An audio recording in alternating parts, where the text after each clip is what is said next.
It's time to move on to the next speaker, Shan Gao, if I say that correctly.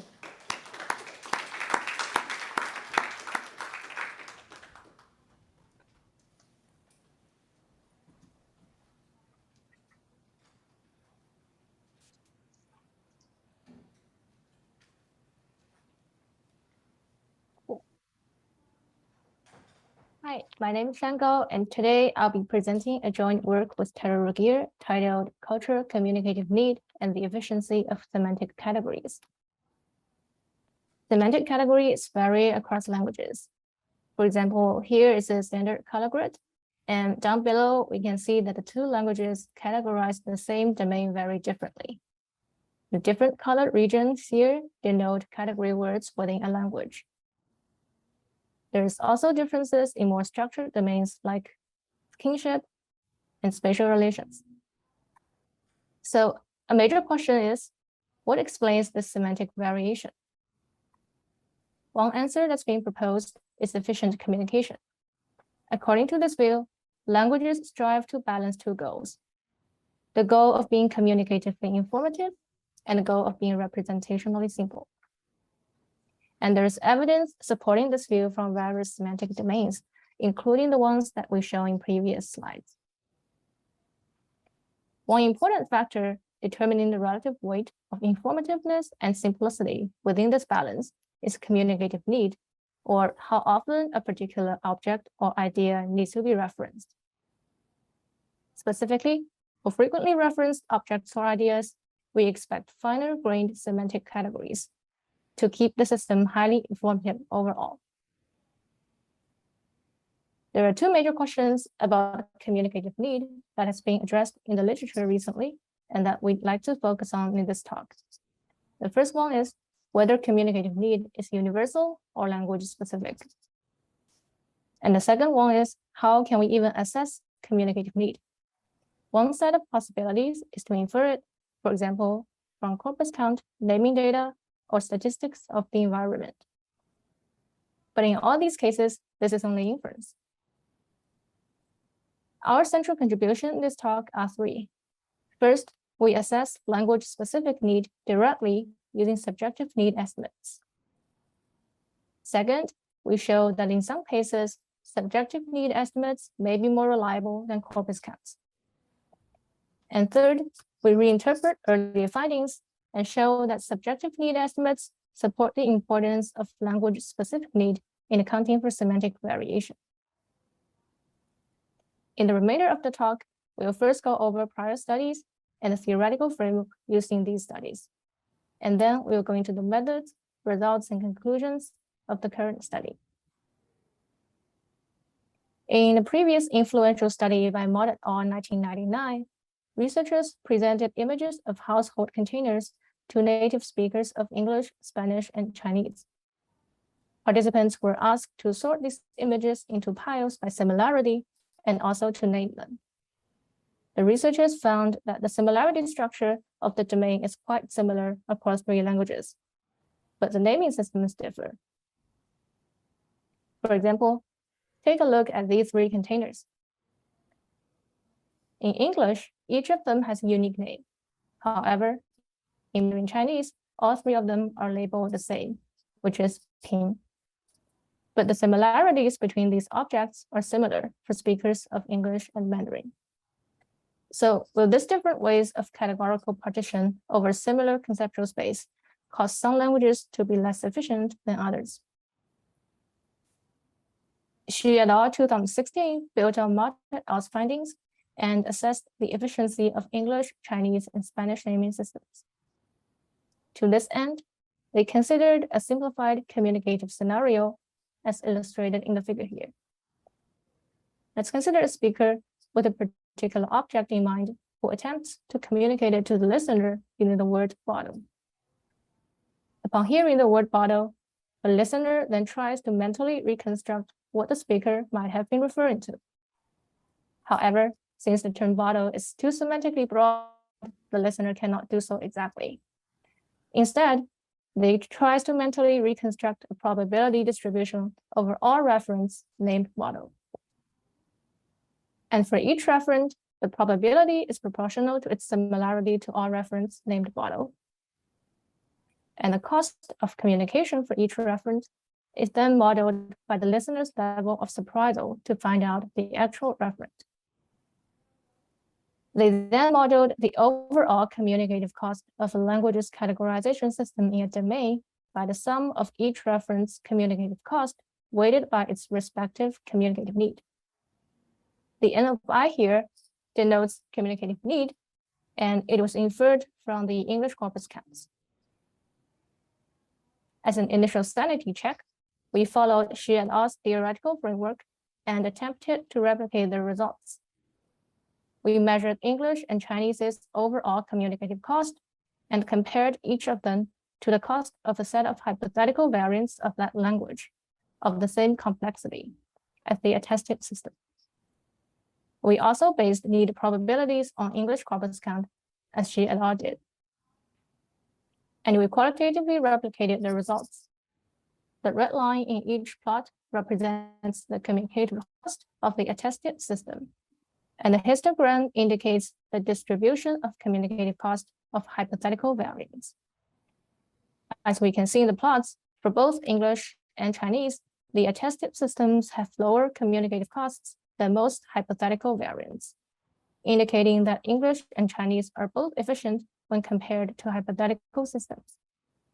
However, when compared to Chinese, English has much fewer hypothetical variants that are less costly than the attested system, suggesting that English is more efficient than Chinese. So why is that the case? Hypothesized that it was because the efficiency was assessed using English corpus-based need for both English and Chinese. You might be wondering why Shi et al. And we didn't use Chinese corpus-based need to assess the efficiency of Chinese. Well, this is because of the data sparsity issue when we tried to obtain the Chinese corpus data using the search terms. So to probe this hypothesis we raised, we collected subjective need estimates and naming data for the same set of household containers from native speakers of English and Mandarin Chinese. We recruited 25 native English speakers from the US and 25 native Mandarin Chinese speakers from mainland China via online platforms. And after exclusion for inattention and non-native proficiency, the data from 16 US participants and 23 Chinese participants entered analysis. Using the same set of stimuli as in previous studies, we collected subjective need estimates and naming data by asking participants 2 questions for each stimuli. The first one is, in your everyday life, how often do you refer to the container shown in the picture above? This is for collecting the need estimates, and participants responded to this question on a 7-point Likert scale. The second question is, what do you call the container in the picture above? And this is for collecting the naming data by text response. We also used the pile sorting data from Mott et al. 1999 for measuring inter-object similarity, as well as the English corpus data for comparison with subjective need estimates. Here is the naming data plotted in a similarity space. As we can see, the Chinese naming system is dominated by a single broad category named Ping, and is therefore more lossy than English. This suggests that the communicative need in this domain might be lower for Chinese. To test this prediction, we compared the subjective need estimates collected from English and Chinese participants. Each dot in the plot here represents a container, and we can see that there is a relatively clear linear relation between the need estimates from the 2 languages. And at the same time, there is also substantial scatter around the regression line, which can be thought of as capturing the cultural-specific aspect of need for particular objects. The red line here denotes what we expect to see if English and Chinese have exactly the same need data. And by comparing the scatter plot with the red line, we can conclude that Chinese need estimates in this domain indeed tend to be lower than those for English. We then compared the English communicative need estimates based on corpus count and subjective ratings. And of course, we cannot do the same for Chinese because there's a data sparsity issue for Chinese corpus-based data. And we can see from the plot here that there is no clear linear relation between the two of them. So we infer that at most one or the other of these two quantities can be a reasonable measure of communicative need in English. So what could be wrong with the corpus counts? In this domain, many containers receive the same broad search term, for example, bottle.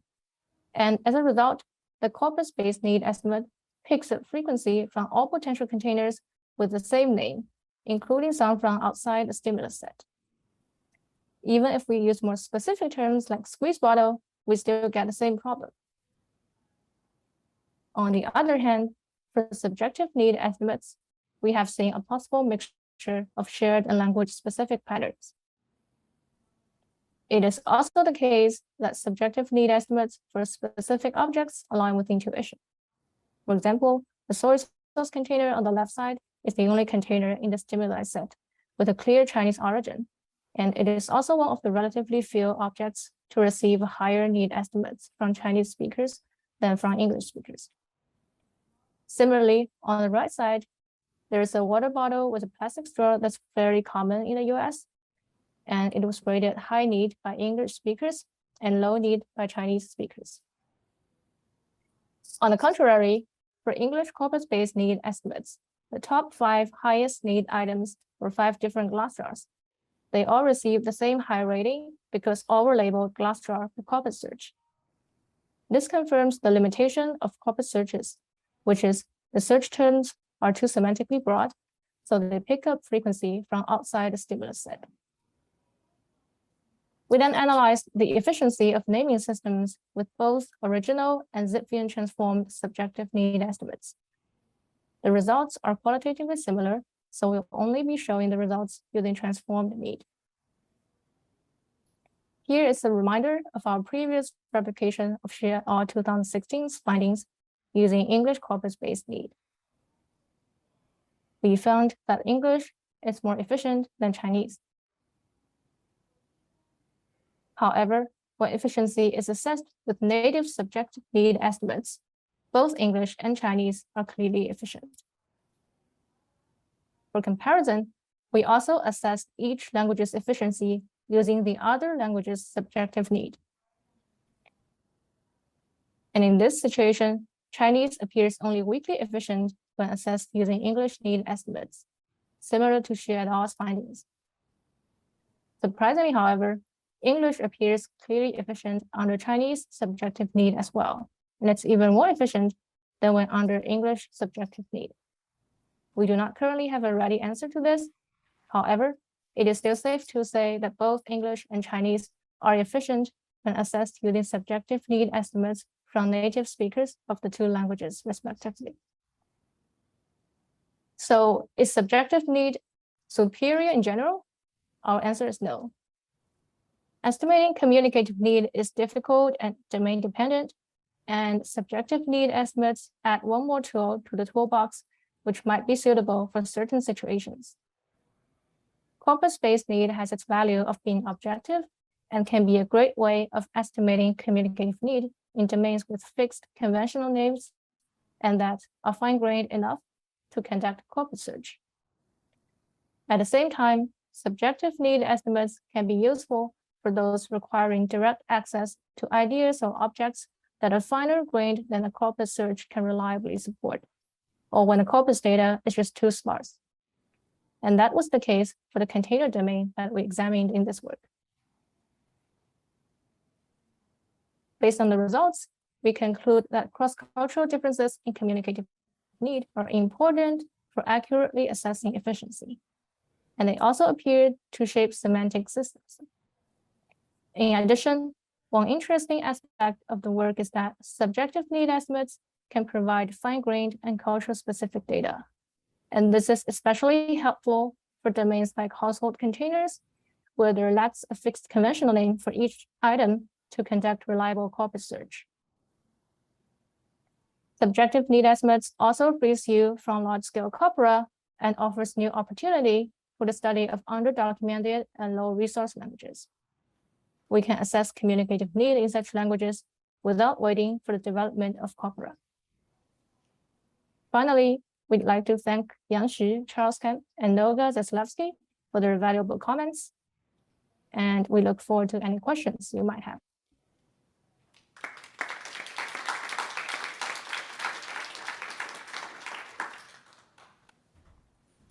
Right, thanks for the great talk. Are there questions here? We have 2 or 3 minutes for some questions. No one in the room, I think. Or maybe think on it still. Someone online with a question? Feel free to unmute yourself if so.